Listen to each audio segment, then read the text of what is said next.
જય શ્રી રામ દોસ્તો. આ વસ્તુ કઈ છે તમને ખબર છે? તમે ક્યાં જોયેલી છે? આને બોર કહેવાય છે. આને કઈ રીતે પડાય છે તમને ખબર છે? ચાલો તમને બતાવી દઈએ. અંબાસરની પ્રેક્ટિસ કામમાં આવી રહી છે.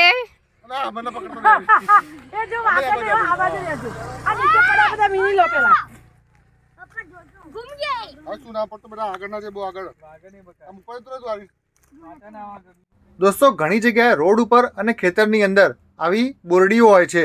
એની ઉપર બોર લાગેલા હોય છે અને એની ઉપર કાંટા હોય છે. અને દોસ્તો તમને ખબર છે, તમે જો બોર પાડેલા હશે તો તમને આ કાંટા જરૂર વાગેલા હશે, કારણ કે આ જે કાંટા જે હોય છે એકદમ વળાંકવાળા હોય છે, એ વાગ્યા વગર રહેતા જ નથી. દોસ્તો બોર પાડવાની તમારી કઈ ટેકનિક છે જરા કોમેન્ટમાં જરૂરથી લખજો. મારી તો બેસ્ટમાં બેસ્ટ છે લાકડીથી મારવાની. ઉપર જેમ લાકડીથી મારીશું એમ બોર જલ્દીથી નીચે પડી જશે અને કાંટા પણ ઓછા વાગશે. કહેવત છે, જેટલા મીઠા બોર એટલા કાંટા વધારે વાગે. આ કીઝા જાડી બેઠી છે, હારી ખાવું છે પણ બોર પાડવા આવતી નહીં. લા પકડો મોટી મમ્મી. હા બેટા.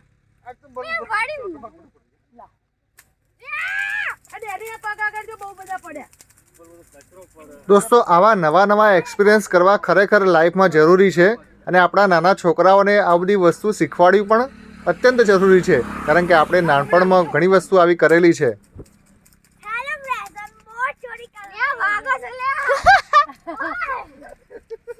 પ્રિન્સે એવું બોલ. प्रिंसी एम बोल, हम इस काम में एक्सपर्ट है.